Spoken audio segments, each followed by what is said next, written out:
Tenemos a Álvaro que es arquitecto. ¿Qué hace un arquitecto con los inversores? ¿A qué nos ayudas? Al inversor necesita un arquitecto, no una muleta, por decirlo de alguna forma, muchas veces, para aportar valor, ¿no? Tenemos como distintas operaciones en las que podemos aportar mucho valor. Si quiero comprar un local para hacerlo vivienda, ¿qué me tengo que fijar para saber si ese local va a ser viable o no? Entonces, en estos casos, puntualmente se puede hacer una vivienda, pero la norma es que no se pueda. ¿Y qué ventaja para el inversor puede tener dar en esta categoría de protección oficial? Entras en una ventaja que es un poco dudosa, que es subvenciones. Y al final esto es un problema porque la tasación ha salido con condicionantes, con lo cual el banco no me la acepta. O sea, cuando hay este tipo de problemas, vosotros los arquitectos, ¿qué es lo que hacéis y qué pasos debemos de seguir para subsanar todo este tipo de cosas?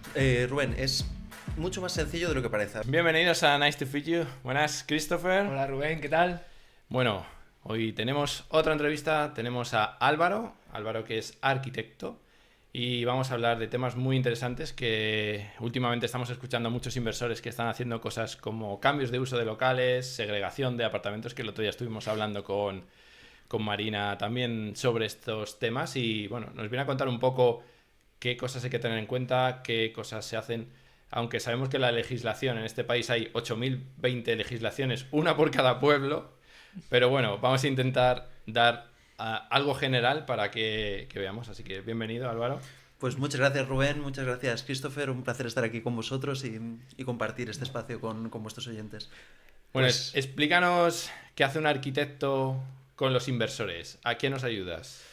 bueno, nosotros nos ponemos las gafas de... ¿no? Al final al inversor necesita un arquitecto, no una muleta, por decirlo de alguna forma, muchas veces, para aportar valor, ¿no? Y cuando nosotros nos ponemos las gafas esas de vamos a entender a mi cliente que es inversor y lo que quiere hacer es aportar valor, pues tenemos como distintas operaciones en las que, esto lo explica muy bien José Muñoz en sus cursos y demás, en las que podemos aportar mucho valor, ¿no? Uno muy claro es en los cambios de uso, convertir locales en vivienda.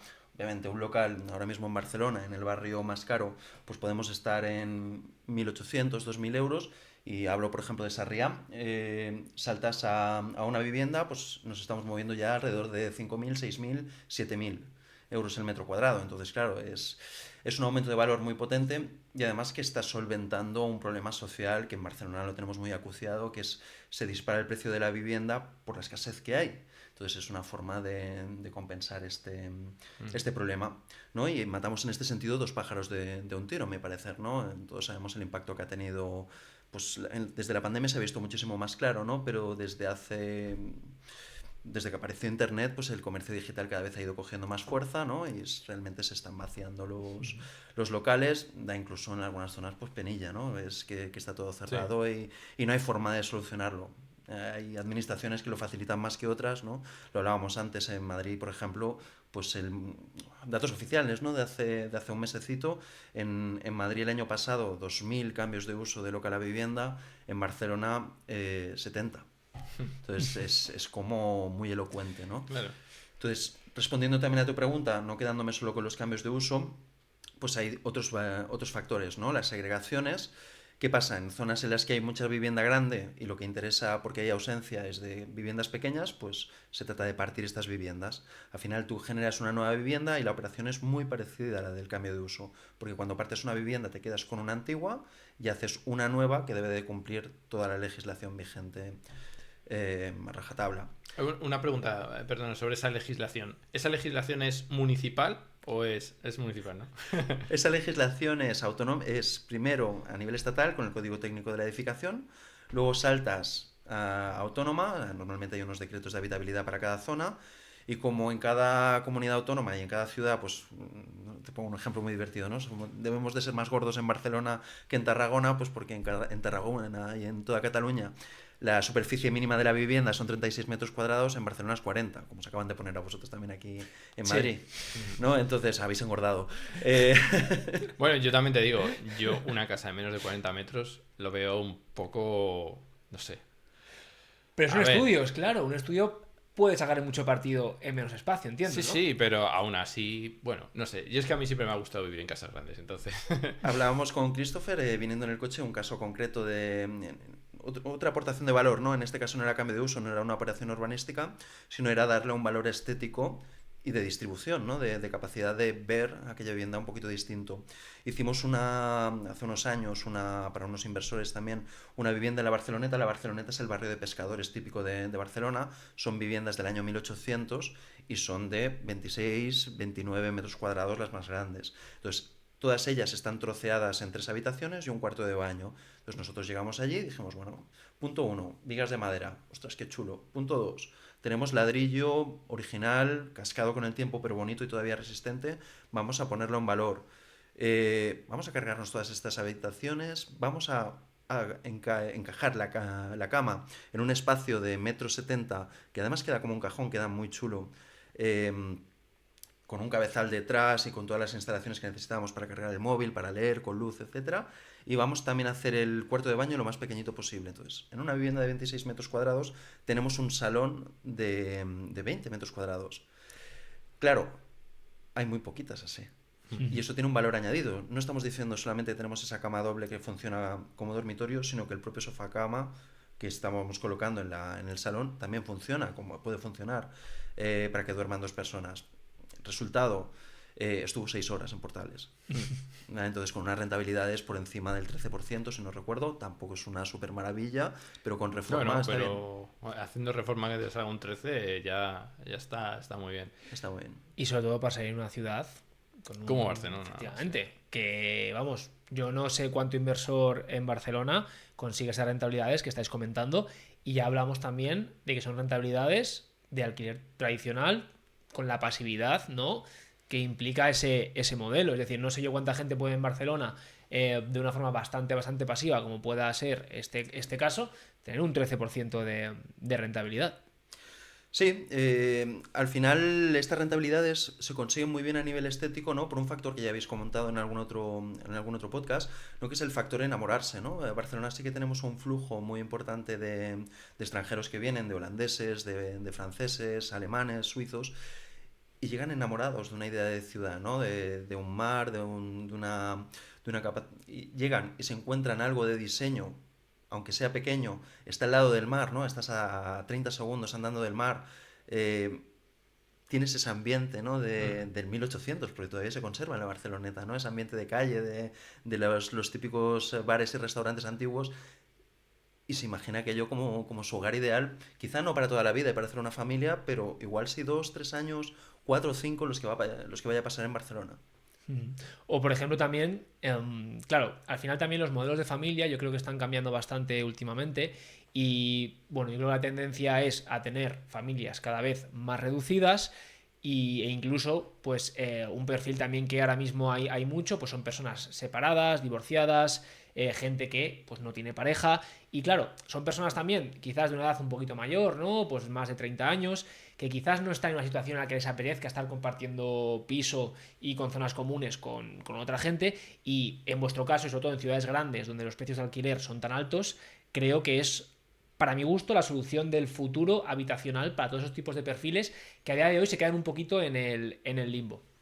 Bueno, de hecho, es cierto. O sea, las distintas tipologías de familia, de situaciones personales que nos encontramos en nuestra sociedad actual son muy diversas y los requisitos son muy diversos. Eso es un reto y como arquitecto y como diseñador es muy chulo, porque al final empiezas a hablar con una persona y dices, ostras, me está cambiando el programa tradicional de 2 niños, la cocina... ¿no? Cambia totalmente. Entonces es un reto, es más divertido, entras más en contacto con la persona y estamos en lo mismo. El inversor también se tiene que poner en esa piel y tiene que ser capaz de pedirle a su arquitecto, he detectado esto, vamos a probarlo, ¿no? Esto también lo comentábamos antes, ¿no? Ahora estamos haciendo bastantes pruebas piloto en Barcelona. Hubo una modificación del decreto, del decreto de habitabilidad de Cataluña, que no se ha hablado mucho, pero que está enfocado a los co-livings, pero los co-livings con calidad. Es decir, ahí lo que están buscando es... La vivienda mínima, como os decía, en Cataluña son 36 metros cuadrados y ellos lo que dicen es 24 metros cuadrados es la unidad habitacional mínima y esos otros 12 que quedan libres son compartidos. ¿Qué pueden ser compartidos? Pues el salón, la cocina, una zona de coworking, de oficina, de trabajo, ¿no? Y este modelo es muy interesante para estas modificaciones sociales que tenemos, ¿no? Para extranjeros que vienen en pareja, quizás a vivir, les cuesta relacionarse, pues puede ser el caso opuesto, ¿no? Que me decías, yo me acabo de separar y quiero un espacio en el que no me quiero relacionar con nada, ¿no? Pues el piso de la Barceloneta. Yo soy extranjero, vengo con 20 y poquitos años y lo que quiero es ir a Barcelona, quiero tener muchísima relación además con gente del sector del diseño, de lo que sea, y quiero estar conviviendo con ellos, quiero aprender y nutrirme de cómo piensan, de cómo hacen, de cómo viven, y quiero conocer gente nueva, quiero cambiar mi zona de confort, mi zona en la que estoy, ¿no? Y creemos que va a tener muchísimo éxito. Ahora mismo estamos haciendo en obra 3. Cuando acaben, pues os diremos qué tal. Y además, en este caso, los inversores tienen cadenas de hoteles, uno de ellos. Es decir, lo está planteando como esto funcione, vamos a Sí, sí. hacer, vamos a repartir. Y va a funcionar seguro, porque ya está sucediendo en cierta forma. Es como alquiler de habitaciones, solo que son estas unidades habitacionales privadas, que es como una suite grande que te puede funcionar, ¿no? El típico estudio que decíais antes, Sí. pero además tienes ese plus de esas Y relaciones. yo lo veo muy claro en nichándote. Es decir, yo estoy convencido, vamos, yo soy el primero, que si tú me creas un co-living en el que haya, imagínate, pues 20 viviendas en la que las 20 personas sean emprendedores, gente que le guste la inversión inmobiliaria, con intereses en común conmigo, probablemente yo elegiría vivir en ese sitio antes que en cualquier otro lugar del país. Poneroslo por casos. Vais a vivir a Barcelona, conocéis a Valio, a Uribais, a quien sea. Coño, estáis viviendo con ellos, os lo podéis imaginar, ¿no? Sí, sí. Esas partes comunes es este estudio.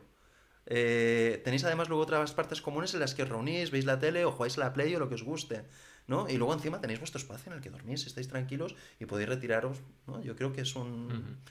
es muy chulo, es un cambio de esquema. Sí, quizás aquí es un poco lo que deberían fomentar también desde la administración, que se pueden hacer este tipo de cosas, que la administración al final te pone las normas demasiado estrictas muchas veces sin tener en cuenta lo que realmente la gente quiere, que al final tú puedes querer este tipo de cosas, pero te dices, mira, es que no te lo puedo hacer porque ahora mismo la legislación no me permite hacer esto. Pero sí que es verdad que ese tipo de co-living se está poniendo muy de moda porque lo estamos importando de otros países que ya existe. Es decir, esto no lo estamos inventando en España. Esto ya existe por ahí. Entonces, si existe por ahí, es posible que aquí también lo podamos tener. Y sobre todo, cuando vamos a un mundo que cada vez está más globalizado, en el que todo el mundo en TikTok, en Instagram y todo ve lo que hay en otros sitios, y dices, ¿por qué yo no lo tengo aquí? Entonces, yo creo que os va a funcionar y seguramente si funciona, pues empezará a expandirse por toda España. Yo tengo algún piso que lo mismo podríamos convertir en un co-living. Podemos hablarlo, sí, claro que sí.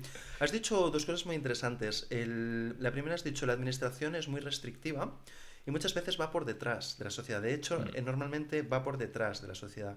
Y ya sea por virtud o por defecto, las normas son interpretativas.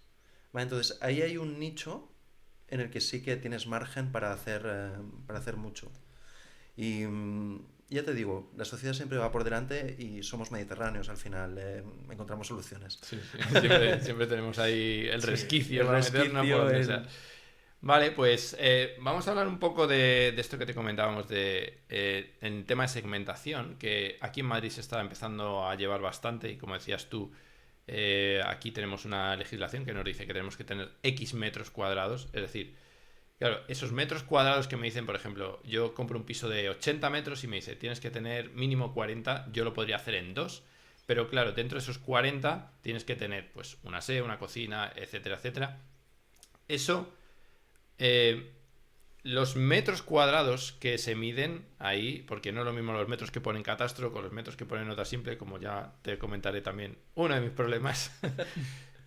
Eso al final tiene que ir el arquitecto y dar fe de, sí, esto mide tanto, con los planos y la suma es exactamente tanto. O sea, eso es lo que hacéis allí. A ver, la nota simple con catastro, con la realidad, con el proyecto original difieren siempre. ¿Por qué? Porque había un proyecto original que estaba limitado por unas reglas y el proyecto lo hicieron unos mediterráneos que ya estaban pensando que iban a modificarlo, a hacerlo distinto.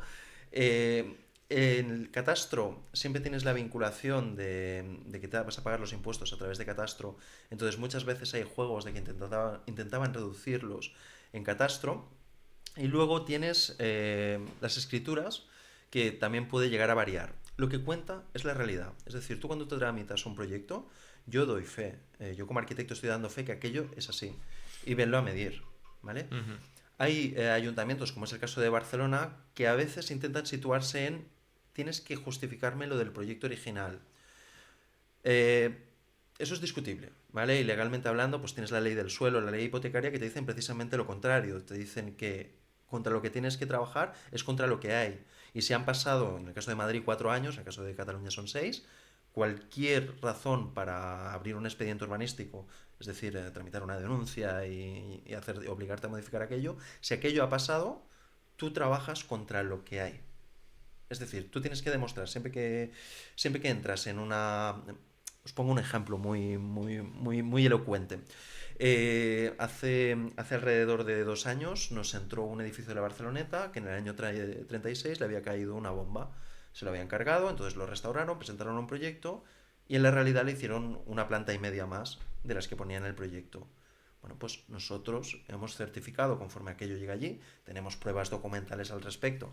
El satélite, desde que tenemos satélite, pues se ve que está en esa planta y media más. Y las viviendas correspondientes y además Catastro también nos lo acreditaba, ¿no? Entonces tú sacas toda esta documentación y si haces un proyecto de reforma lo tienes que estar afrontando contra los metros reales que ahí tenemos. Sí, al final lo que es real es lo que vale para hacer esto. Dicho esto, en Cataluña te van a armar un problema. En Cataluña, en concreto en Barcelona. En Cataluña la mayoría de municipios también son bastante razonables y flexibles, pero el Ayuntamiento de Barcelona va a ir siempre hacia ese proyecto original porque es la dinámica que tienen últimamente.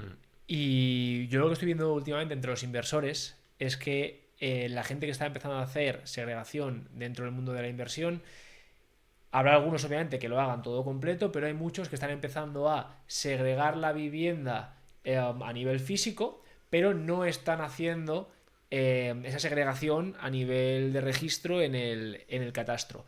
Quería un poco preguntarte, claro, tú como arquitecto, esa situación, ¿cómo la ves? ¿Es algo que tiene sentido? No sé. Te explico el por qué sucede y te explico una doble lectura de ello, ¿vale?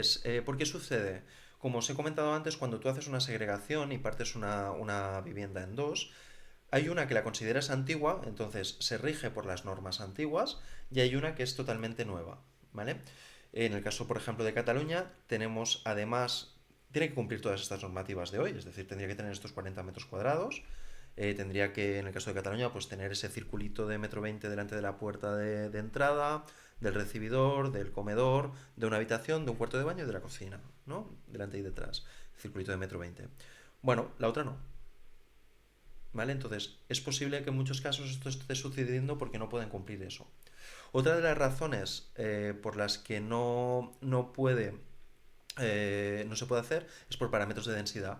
Es decir, tú en cada parcela tienes una superficie total que puedes construir y dentro de esa superficie de total X viviendas, ¿no? Pues yo que sé, en Barcelona, por ejemplo, el módulo es 80. Tienes un edificio de 800 metros cuadrados, te caben 10 viviendas, ¿vale? Si al segregar tú mantienes la que ya tenías, que es la 10, y te saldría una 11, esa segregación no es viable urbanísticamente. Dicho esto, la solución es muy sencilla. Es un co-living, que acabamos de hablar, ¿no? Que en el fondo es lo que están haciendo. Casi. O sea, echa Sí, la claro. trampa al final. Claro, sería como el mismo concepto, claro. A veces cuando intentas legislar, intentas encajonar todas estas acciones que os digo, estos movimientos sociales. Pero es que es igual. Es decir, al final vamos a encontrar otra forma de darle forma a esta nueva forma de vida que tenemos, ¿no? De darle forma física a esta nueva forma de vida que tenemos. Vale. Entonces, por mucho que se legisle y se encajone... Y yo un poco en este caso, yo ya pues te conozco un poquito por lo que hemos estado hablando, pero quizás la gente que está viendo el podcast no te conoce tanto. Te quería un poco preguntar si nos puedes contar un poco quizás tu historia a nivel laboral y sobre todo también llegar al punto en el contarnos actualmente lo que estás haciendo, porque sé que tienes un perfil muy potente, que tenéis ya muchas operaciones en las espaldas y me gustaría que la gente también te conociese en ese aspecto. Bueno, te agradezco la oportunidad, Christopher. A ver, yo empecé en el mundo del interiorismo de lujo. Yo acabé la carrera en pleno 2008, bollante. Yo durante la carrera elegía dónde trabajaba y lo que cobraba. Acabé la carrera y no encontraba trabajo ni a pedradas. De hecho, Me puse de profesor durante una temporada y luego enseguida encontré trabajo a un amigo que es Carlos Ferruz, que es una empresa de interiorismo de lujo. Entonces estuve allí 5 años, tuve una muy buena relación con uno de los socios, entonces llegó un momento en el que yo me sentía saturado y di el paso y me establecí por mi cuenta. Eh, Empecé a probar distintos ámbitos. El sector de la vivienda es en el que mejor me había movido, tanto pues, a nivel de cambios de uso, a nivel de diseño, ¿no? El interiorismo, ese plus de darle a la vivienda, hacer hoteles, hacer vivienda en general. O todos los espacios en los que allí vas a dormir, ¿no? En cierta forma. Y bueno, y llegó un momento en el 2000, en el año 2020, perdona, en el que justo antes de pandemia, que se me encendió una luz. Y digo, ostras, los cambios de uso, ¿no? Vemos la situación un poquito, yo creo que tienen tirada, ¿no? Y empezamos, yo en aquel entonces estaba probando el blog a ver si funcionaba y traía clientes. En mi caso no funcionó. Y la chica que tenía en aquel entonces, pues le pasé toda la información de cómo se hacían los cambios de uso, pues ya habíamos hecho varios. Yo además tenía un amigo en el ayuntamiento de Sarriá, además, donde vivo ahora, que nos llevábamos muy bien y es otro de mis padrinos laborales, ¿no? Le considerábamos el sabio. Pues siempre que había un problema llamábamos, oye Ferran, ¿esto cómo se solucionaba? ¿No? Pues al final, tantos años, al final aprendes de él. Y... Y bueno, al final acabamos sacando una web con el novio de Aina, que es Andrés, y esa web pues ha funcionado como un tiro, explicando toda esta información de los cambios de uso. Ha empezado a crecer, empezó a crecer, empezó a crecer. Obviamente en pandemia se empezó a desbocar porque se empezaban a cerrar locales a mansalva, muchísimos contactos y... Bueno, y al ver que funcionaba tan bien, el año pasado nos sentamos con Andrés y dijimos, oye, vamos a hacer crecer esto, ¿no? Vamos a abrir en Madrid, vamos a abrir en otras ciudades. Nos asociamos con Javier, Javier Isabel, que es otro despacho de aquí de Madrid, que nos llevamos muy bien, tenemos muy buena relación, ya la teníamos antes. Y dijimos, oye Javier, ¿cómo ves esto? ¿Crees que podemos mover? Ha funcionado como un tiro. O sea, literalmente funciona, lleva un año y ya casi está pillando los niveles de facturación de Barcelona. O sea, yo creo que en el año que viene ya nos va a rebasar. Hemos hecho lo mismo en Alicante. En Alicante no está funcionando tan bien. Supongo que debe ser por temas de densidad y temas de gran dimensión. Pero bueno, al final hemos cogido ese nicho, está funcionando y la idea es ahora ir potenciando distintos nichos e irlos desarrollando. Otro nicho interesante, por ejemplo, que vamos a empezar esto es en primicia, ¿no? Lo vamos a lanzar durante este año, es sobre divisiones horizontales. Ujú. Y otro sobre unifamiliares, para crear unifamiliares. Pero bueno, al final nosotros tenemos como muy claro que somos una herramienta pues, para familias, somos una herramienta para inversores que al final están aportando su conocimiento y su dinero para mejorar situaciones que aporten valor a la sociedad. Eh, y vamos sacando, ¿no? Esos nichos que decíamos al principio, ¿no? Los cambios de uso, las segregaciones, las agrupaciones, que es el proceso opuesto al cambio de uso, que es agrupar dos entidades, solucionar problemas urbanísticos, como hablábamos contigo antes, o sencillamente pues a nivel de estética mejorar los valores estéticos de una vivienda para que funcione mejor en un mercado y dé respuesta a una tipología de cliente un pelín más exigente. Y antes comentabas que en Barcelona se habían hecho el último año 70 cambios de uso, ¿puede ser? ¿Cuántos de esos habéis hecho vosotros? Pues mira, nosotros el año pasado deberemos de estar... Hay dos tipologías de cambio de uso, por licencia y por antigüedad. Por licencia debemos haber hecho alrededor de 6 7 Ujú. y por antigüedad yo creo que otros tantos o más. Por antigüedad es cuando eres capaz de acreditar, de demostrar que aquello originalmente era una vivienda y que por algún error escritural o por alguna otra razón, pues aquello se cambió. Muchas veces es por temas económicos también Ujú. y que realmente no lo es, ¿vale? Que realmente es una vivienda. Y con el cambio este de local a vivienda, yo, por ejemplo, si quiero comprar un local para hacerlo vivienda, ¿qué me tengo que fijar para saber si ese local va a ser viable o no? Es decir, ya sé que en cada municipio va a ser distinto, pero debe haber una legislación al menos para... No, Tampoco... no, porque además cada planeamiento... Esto sí que es... A ver, hay una doble lectura, ¿vale? Pero nosotros entramos primero por la municipal. ¿vale? Dentro de las tres legislaciones que te comentaba, ¿no? La municipal, la estatal y la comunitaria, entramos por la municipal porque es la que te dice el número de viviendas y lo que se puede hacer. Es decir, no es lo mismo una zona industrial que una zona residencial. Ujú. ¿Qué quiere decir? En una zona industrial, a veces se puede hacer o una zona rural. A veces se puede hacer, en el caso de la zona rural, pues por 10.000 hectáreas puedes hacer una casa que es de la persona que se encarga de cuidar los campos, ¿vale? Y tiene que estar íntimamente relacionado con los campos y la producción agrícola. O en el caso del industrial, tienes la casa del vigilante de seguridad, ¿vale? Entonces, en estos casos, puntualmente se puede hacer una vivienda, pero la norma es que no se pueda, ¿vale? Entonces, ya no vamos a mirar nada más en estas zonas, ¿no? Entonces, la primera vía de entrada es esta. En Barcelona está muy marcado el tema de la parcela, la clave urbanística, en vuestro caso es la norma zonal, ver si se puede hacer el uso de vivienda y en muchos casos en planta baja. ¿Por qué? Porque hay zonas en las que te dicen, no, no, la planta baja tiene que ser toda de comercios. Ahora hay una inercia bastante interesante y además yo creo que lo están haciendo muy bien en muchos municipios, incluso Zaragoza, Tarrasa, algunos distritos de la propia Barcelona, que te marcan unos ejes comerciales muy claros y te dicen, en estos ejes comerciales no se puede hacer vivienda, pues son ejes comerciales, ¿vale? Las calles principales, Ujú. pero en todo el resto puedes hacer vivienda, ¿no? Entonces, pienso que esto es una acción muy inteligente de los planeamientos y funciona muy bien. Entonces, tienes que mirar esto antes de entrar en si tiene esos 40 metros cuadrados, si tiene la altura de 2,50, si tiene todos estos parámetros, ¿no? Vale, porque el tema de... Yo sí que he leído un poco, bueno, un poco que he leído por internet y demás, que te dicen, tiene que tener ventilación, tiene que tener luz, en una fachada al menos tiene que tener ventanas, todo eso es igual, ¿no? Son 3 metros, no, eso tienes que cumplirlo todo, ¿eh? No, Eh, me refiero que es igual, que sí que es así, ¿no? O sea, Sí, sí, que hay que, no... hay que cumplirlo. Lo que pasa es que esto es normativa normalmente comunitaria, a veces se ve matizada también por la municipal, ¿vale? Es lo que te comentaba, ¿no? En Cataluña el mínimo son 36 metros cuadrados, pero las ordenanzas de Barcelona dicen que la vivienda mínima tiene que ser de 40. Ujú. Entonces, bueno, pues oye, la más restrictiva siempre. Vale.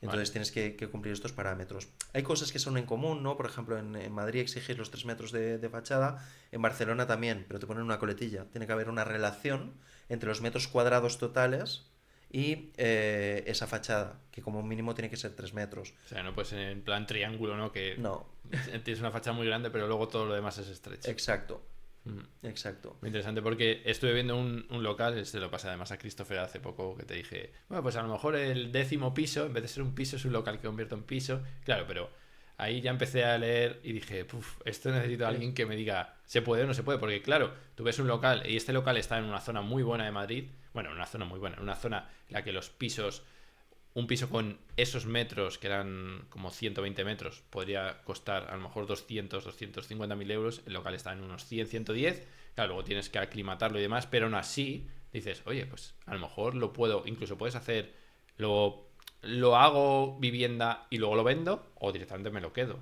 Pero ahí tienes que ver muy bien todo el tema de se puede o no se puede. Entonces, mi duda es, ¿tenéis algún servicio de vienes conmigo a ver la casa o a ver el local antes? Sí, sí, y te explicaré también, porque como os he comentado antes, siempre somos mediterráneos y hay soluciones para todo, ¿vale?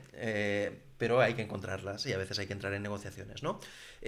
Fase 1, nosotros hacemos primero esta consulta gratuita a nivel urbanístico, te decimos, oye, pues tu norma zonal permite la vivienda y además por densidad te va bien, ¿vale? Entonces ahí ya, esto lo hacemos gratuito. Segunda fase es vamos a venir a verlo contigo para ver si cumple esos 2,50, esos 36 metros cuadrados, esa fachada mínima, ese octavo de la superficie del salón para que pueda ventilar. Entonces, vamos allí, vamos con la cinta métrica, nosotros lo miramos en un cuarto de hora, 20 minutos lo tenemos hecho. Esta visita sí que la cobramos, en Barcelona estamos más baratos, somos 120 euros más IVA, aquí ya estamos a 150 más IVA. Y luego, a partir de ahí, vemos, presentamos unos honorarios y esos honorarios, si se encajan, pues es cuando empezamos a hacer el trámite del proyecto y lo presentamos al ayuntamiento. Otra diferencia, que es una tendencia que está sucediendo en toda España, pero en Cataluña pues seguimos todavía bloqueados, cuando haces una vivienda nueva es una obra mayor. ¿Qué quiere decir? Que en Cataluña te obligan a presentar toda la documentación por la obra mayor y tienes que esperarte hasta que te den respuesta pues 3 meses Y lo normal en Barcelona es que nos vayamos de 6 meses a un año. Se están poniendo las pilas y los 2 últimos que hemos presentado este año nos han respondido a los 4 meses. O sea, estoy muy contento en este sentido. Pues están empezando a funcionar, que ya era hora. Y aquí en Madrid funciona mucho mejor, entre comillas, de entrada, porque va con declaración responsable. ¿Qué quiere decir? Tú presentas tu proyecto, lo envías y empiezas la obra. ¿Qué es lo que pasa? Que como el proyecto esté mal, te lo comes con patatas. ¿Vale? Porque si luego tienes que volver a hacer la obra, la tienes que hacer 2 veces, es un problema. Entonces yo aquí lo que sí siempre recomiendo y Javier, que es quien lleva el despacho, Javier y Isabel, que llevan el despacho de aquí, les digan, oye, cogeros un profesional realmente bueno que os haga el proyecto. No es lo que siempre estamos explicando. No se trata de coger la primera constructora que me lo conviertan en vivienda y tiramillas, que esto ya está. No va a cumplir con lo que está diciendo habitabilidad aquí en Madrid. Claro, porque al final vosotros tenéis que estudiaros muy bien y entender muy bien la legislación de cada zona, sobre todo en Madrid en este caso, para hacer la declaración responsable. Es lo que tú dices. Necesitas coger a alguien que realmente lo haya hecho ya previamente, que lo tenga muy muy claro, porque luego los costes de tener que revertir esa reforma que has estado haciendo pueden hacer que la operación sea un absoluto desastre. Total y absolutamente, es tal cual. Es decir, imagínate, yo qué sé, una tontería tan sencilla como que el salón tiene que ser medio metro más grande de lo que es, medio metro cuadrado. Claro, estamos hablando de romper un tabique, ampliarlo, romper ese suelo, repararlo. Ya estás teniendo una junta en el suelo que queda mal. Estás teniendo una junta en el techo que tienes que reparar. Igual la instalación eléctrica está en el... Me explico, y se encadenan como toda una serie de cargas económicas que pueden hacer que esa operación no sea rentable. Y aquí hay un tema también que te quería preguntar, a ver si sabes algo al respecto.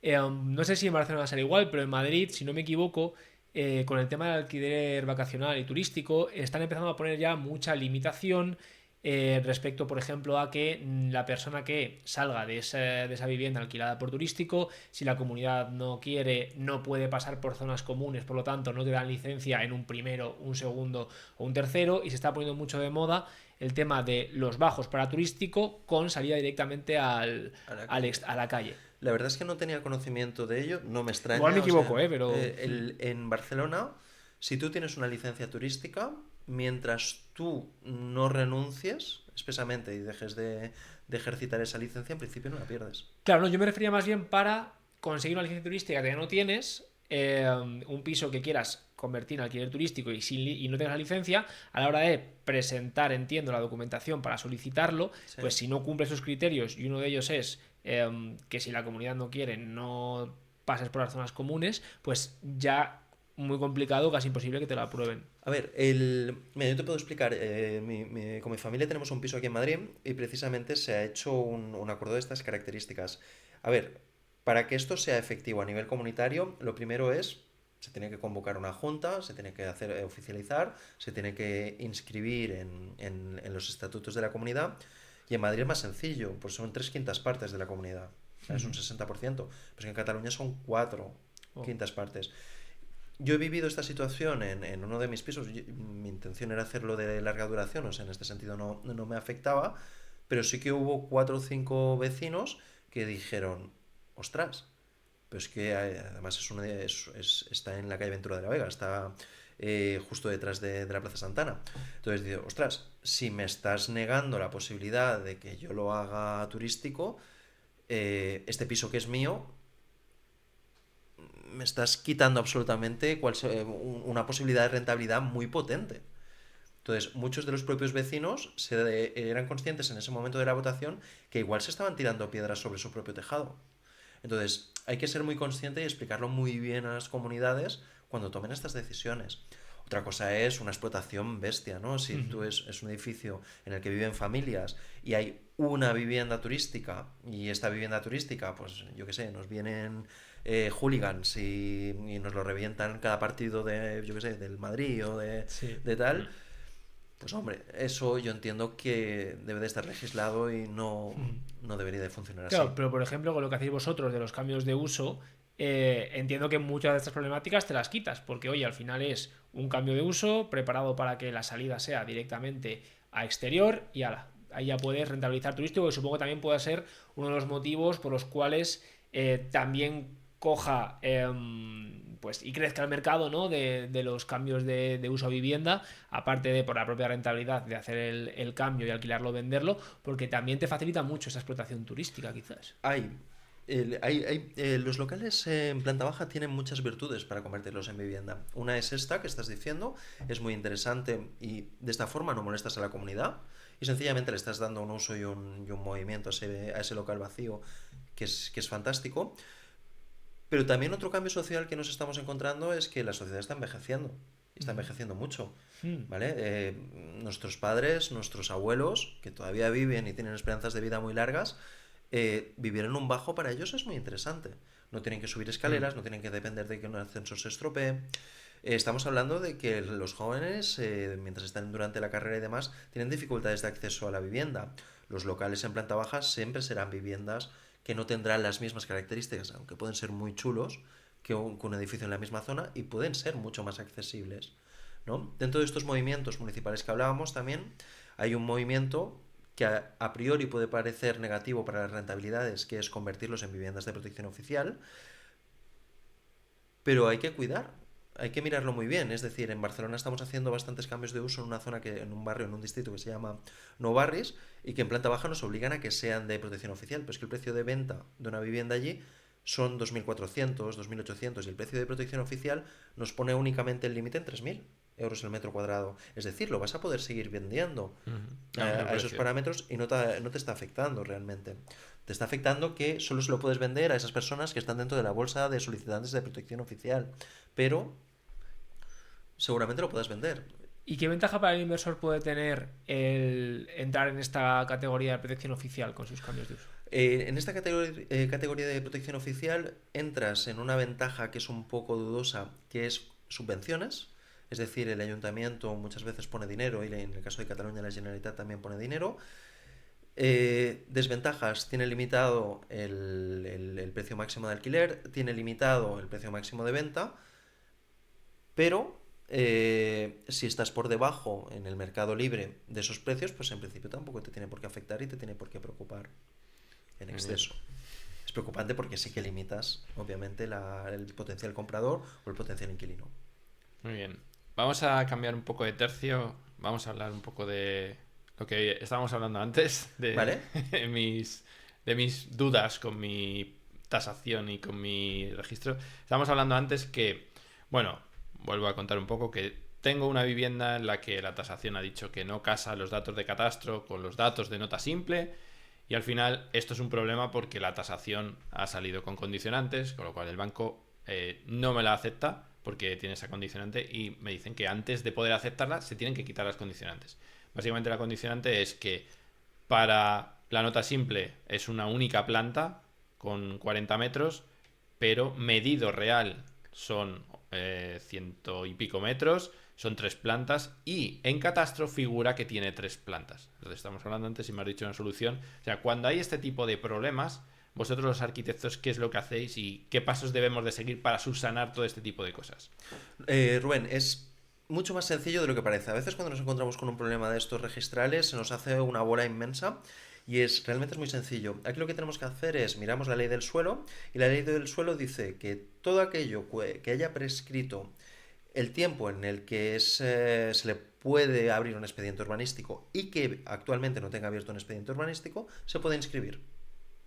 Entre otras palabras, tú puedes consolidar infracciones, entre comillas, urbanísticas que se hayan podido cometer.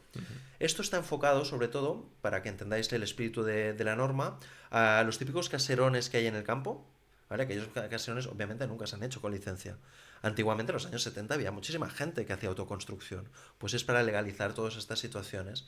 Entonces, ¿cuál es el límite en el que tarda en prescribir cualquier, entre comillas, delito urbanístico? Son 4 años en Madrid, 6 en Cataluña. ¿Vale? Si han pasado 4 años, tú puedes inscribir esos metros cuadrados. ¿Qué necesitas para inscribirlo? Un arquitecto que te saque los planos, que te saque las medidas reales y que las certifique con un certificado firmado por él, que acredite que está colegiado y luego en paralelo ese arquitecto deberá de aportar o tenerlo al menos el guardado las pruebas oficiales que corroboren que aquello lleva hecho hace más de 4 años.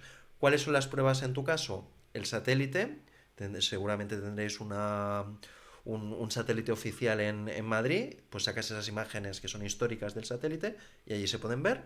El propio catastro acredita, tú le puedes pedir un certificado histórico catastral que te tardan entre un mes y un mes y medio en entregártelo, que te dice, estos metros cuadrados llevan inscritos desde hace 30 años. Perdona, me hace mucha gracia que tarden un mes y medio en darle un botón. Me parece Es increíble. tremendo, es tremendo. Antiguamente, y antiguamente te estoy hablando de hace 3 años, lo buscaban manualmente, tenían que meterse en unos archivos, lo sacaban, te lo tenía que firmar alguien y te lo enviaban por correo postal a casa. Ya, Pues pero ahora que tú vas y dices referencia catastral, pones ahí el número de referencia catastral y te saca todo, sin embargo, para certificarlo, un mes y medio. O sea, es algo incomprensible. Es tremendo. Y una pregunta sobre esto. ¿Por qué puede haber sucedido eso? Es decir, ¿por qué en catastro está bien y en nota simple no? ¿Qué puede haber pasado para evitar que le pase a otra persona? Bueno, pueden haber pasado muchas cosas. Desde he hecho una reforma porque me apetecía hacer la reforma y es pequeña y no sé qué quiero hacer, tengo que pedir una licencia para esto. Volvemos a lo que comentábamos antes, no somos mediterráneos, nos resolvemos los problemas nosotros mismos. Oye, quiero hacerle un añadido aquí, ¿vale? Pues bueno, aumentar metros cuadrados, son obras mayores, pues cuidado, ¿no? Pero esto no lo saben nuestros padres, no lo saben nuestros abuelos y cada vez nos estamos volviendo más Claro, rígidos pero en este es que esto sentido. es justo al revés. Es decir, en nota simple pone 40 metros, pero luego en catastro sí que salen todos los metros. Con lo cual, alguien ha tenido que ir a catastro a No, decirle, ¿no? Catastro actúa de mutuo propio. Tengo otro problema que nos sucedió en Granollers, que es de un amigo, además, tenía un edificio entero y se quedó la obra a medias. El edificio es suyo, eran 4 plantas y ellos estaban viviendo en una de las 4. ¿Vale? Se habían hecho la vivienda, pero el resto había quedado a medias porque su tío, que era el que hacía la construcción, se murió en el proceso, lo dejaron en el reparto de herencias, tal, tal, tal, y se lo quedó él. Y vino satélite con el dron, o no sabemos cómo, y declaró todos los demás espacios como almacenes. Y le llegó voy a hacer una palabrota, una hostia de 3 pares de cojones del IBI de ese año, diciéndole que todo aquello eran almacenes. Claro, cuando le llegó la nota con el IBI, se quedó a cuadros, no supo qué hacer. Entonces lo que cogió fue al ayuntamiento, estuvo luchándolo, aportó fotos, enseñó que aquello se había estado a medias y tal. Pero el catastro actúa de mutuo propio. De hecho, van controlando los locales comerciales, van controlando las viviendas y lo modifican ellos sin pedir permiso muchas veces. Esto Vale. sucede. O sea que ha sido catastro Entonces ellos sabrán cuándo lo han inscrito en catastro, tendrán ahí, pues lo inscribimos porque vimos que esto era así y nadie te ha dicho nada a ti, tú en nota simple no lo has cambiado y ahora ya te buscas tú la vida, ¿no? Eso es. Esto puede suceder por aquí. Puede suceder que cuando se hizo la obra, el propietario no lo quisiese inscribir en catastro, que a veces sucede. ¿Por qué? Por un tema impositivo. Puede ser que no lo quisiese inscribir en el momento para no recibir esos IBIs. Puede ser que al inscribir la nota simple, el notario le cobrase por metros cuadrados de esa construcción y le dijese, no, no, realmente solo hay 40 y así pagaba menos en ese momento. Puede ser, yo me he encontrado, ¿no? Hablábamos antes de los cambios de uso por antigüedad, ¿no? Curiosamente, las oficinas eh, se pagaba mucho más IBI que las viviendas antiguamente, porque pensaban que era un negocio y aquello producía unas rentas. Pues hay muchas oficinas que están como viviendas, cuando realmente nunca lo han sido, porque el propietario en su momento lo cambiaba. Ujú. ¿Vale? Entonces, hay como mucha picaresca en Sí, este sí, sentido, no. y entonces hace que En España otra cosa no, pero picaresca. y entonces ahora lo que están intentando hacer las administraciones de catastro y registro de la propiedad ya cruzan datos y el proceso es irlos regularizando. Y de hecho ya están empezando a cruzar también datos, de hecho catastro es el ayuntamiento, están empezando a cruzar datos con urbanismo y esto está haciendo que empiecen a haber problemas, empiecen a haber fricciones y empiecen a haber... Muy interesante. Muy bien. Pues Tendré que ir a pegarme con catastro y llevar al De hecho, arquitecto. y demás. deberían de haberle pedido permiso al propietario, como mínimo notificarle que habían modificado eso. Sí, seguramente lo habrán hecho, pero claro, luego tú no lo llevas a registro o lo que sea, y en registro hay una cosa, en catastro hay otra, y al final el problema lo tengo yo, que no puedo comprar la vivienda con hipoteca. La podría comprar sin hipoteca, pero claro, eso me supondría, primero, más dinero, evidentemente, porque no tengo hipoteca, y segundo, sería yo el que tendría que hacer eso. Claro. eso tampoco me interesa. Bueno, Tienes que negociar ahí. sí, eso hay que negociar ahí algo. Muy bien. Y te quería preguntar, aparte de esta operación así compleja que nos has comentado, ¿tienes en mente alguna otra operación que hayáis hecho que haya sido un poquito más compleja, más rara, pues para que la gente también pueda saberlo? Sí, sí. Hemos hecho otra división horizontal. Este caso que os he explicado de la bombadera barcelonesa es muy interesante, es muy divertido, pero nos hemos encontrado otra con una división horizontal eh, en el que era un edificio, de hecho eran cuatro, que eran gemelos en Gracia, en Travesera de Gracia. Este no lo hemos podido resolver, ¿vale? Pero podríamos haberlo resuelto si hubiésemos ido a juicio, pero el cliente no quiso. Eh, las plantas bajas eran vivienda-tienda en proyecto original y efectivamente ahora lo eran. Entonces el ayuntamiento nos obligó a presentar un proyecto para hacer la división horizontal. A nosotros nos llegó este proyecto ya hecho y les habían obligado a declarar toda la vivienda como local, por narices. Entonces, solo les dieron, y se ven en los documentos, ¿no? En las respuestas del propio ayuntamiento, cómo les obligaban, y para consolidarlo, el ayuntamiento además les obligó a hacer una obra en la que se pedía la licencia de la obra abriendo solamente una puerta, acreditando que aquello era una tienda, ¿vale? Para cubrirse ellos en salud, por si había un juicio a posteriori. Entonces, ¿qué es lo que pasa? Esta división horizontal no la hicieron efectiva, han estado 4 años que no la han presentado al ayuntamiento y cuando me llegó a mí, y al despacho, lo que hicimos fue una investigación, encontramos toda esta documentación, encontramos todo el histórico, empezamos a sacar las fichas porque la propietaria, que en aquel momento había muerto y lo tenían que heredar todos los hijos, oye, vale muchísimo más una vivienda que un local, vamos a hacer que esto sea vivienda, ¿no? Entonces estuvimos luchándolo esto y al final se estropeó tanto la situación y la herencia se les iba a pasar el tiempo para solicitar para dar la aceptación de herencia, que decidieron, mira, es igual, vamos a dejarlo, hemos perdido estas viviendas y lo hacemos. Pero esto llevado a juicio con la documentación, con las respuestas del ayuntamiento, esto se gana. Lo digo porque a veces en el ayuntamiento rigen criterios de miedo, ¿vale? No digo que haya mala fe, digo que hay criterios de miedo, ¿no? Entonces, para ellos es más fácil decir que no o tomar la decisión que menos problemas le va a traer al técnico del ayuntamiento y esto tiene unas repercusiones después en el propietario. Pero esto llevado a juicio, el técnico del ayuntamiento solo ve la ley urbanística. En un juzgado vemos ley urbanística, ley del suelo, ley hipotecaria, ley civil. ¿Vale? Entonces, hay muchos más argumentos como para conseguir que aquello salga beneficioso para el propietario. Que realmente, claro, hay muchas veces que la gente por desconocimiento no se mete ya quizás en operaciones complejas como estas, pero joder, gente como vosotros que sabéis resolverlas, probablemente puedas convertir una operación que el 99% de la gente desecharía en una oportunidad muy rentable, ¿no? Exacto, situaciones como esta que acabamos de hablar de una división horizontal, los metros cuadrados que nos explicaba ahora Rubén, igual no constaban en un origen, ¿no? Pues le estamos aportando todos esos metros cuadrados más de valor. Viviendas con situaciones urbanísticas complicadas, ¿no? Una vivienda que se ha construido en una zona rural, pero que cumple con habitabilidad y lleva más de 6 años construidas, pues de solo poder valorar el terreno, estamos valorando una vivienda con un terreno de no sé cuántas hectáreas. Aquello tiene un valor.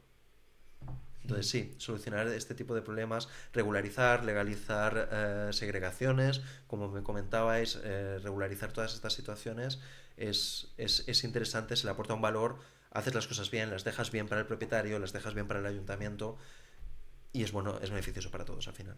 Muy bien. Genial. Te voy a hacer una pregunta que hemos empezado a hacer en las últimas entrevistas para ir cerrando, que es: ¿a quién quieres que traigamos aquí? ¿Quién crees que puede tener una historia para contarnos sobre inversiones o que hace inversiones fuera de lo común o algo que tú digas, oye, estaría muy bien entrevistarle porque tiene detrás algo? A nivel de inversiones, bueno, a ver, te diré varios clásicos, ¿no? de nuestras generaciones, ¿no? Carlos Galán, por ejemplo, yo creo que con lo joven que es, bueno, debe ser de vuestra quinta más o menos. Sí. Pero bueno, oye, ¿cómo lo ha echado para adelante? ¿Cómo se está moviendo? Además, creo que es muy interesante. Yo soy bastante más mayor que Se Christopher. conserva bien. Sí. Aunque no lo parezca, pero sí, más o menos es de mi edad, Carlos. Alberto de inversor directivo, pues yo he hecho un curso, de hecho, con él y me encanta la forma de comunicar, ¿no? Toda esa vinculación con el estoicismo creo que es espectacular y te ayuda a afrontar la vida y las inversiones de una forma muy distinta.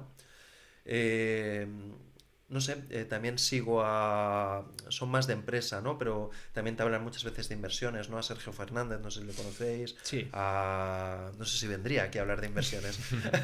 Ojalá, yo le hago un llamamiento. Si alguien que conozca a Sergio nos escucha, encantados de atenderle. De hecho, creo que fue al podcast de Carlos Galán. Sí, creo Y que sí. estuvieron hablando allí, sí. Eso, Igual sí que se apuntaría. Bueno, le contactaremos. Pues nada, pues muchas gracias por todo lo que nos has contado y nada, dejaremos también tu web y tus redes por si alguien quiere hacer algún cambio de uso o alguna cosa como me pasa a mí. Ya me pondré en contacto contigo a ver si podemos solucionarlo. Lo pondremos en la descripción, pero si nos puedes también decir de palabra, oye, pues cuáles son los medios en los que podemos contactarte, pues... A ver, mi número de teléfono sale en todas las webs y las redes, si queréis, bueno, lo pondréis luego. Sí. La web es alvaroruizarquitectura.com, esta es la web madre, y luego tenemos todas las de los nichos de los cambios de uso, es cambiodeusobcn.com, cambiodeuso.madrid.com y cambiodeusoalicante.com. Son las que tenemos más especializadas. Muy bien, pues muchas gracias por tu tiempo y nada, encantado de aprender más cosas sobre el apasionante mundo de la burocracia en las inversiones inmobiliarias. Pues nada, hasta luego. Muchísimas gracias. Hasta luego. Un placer estar con vosotros.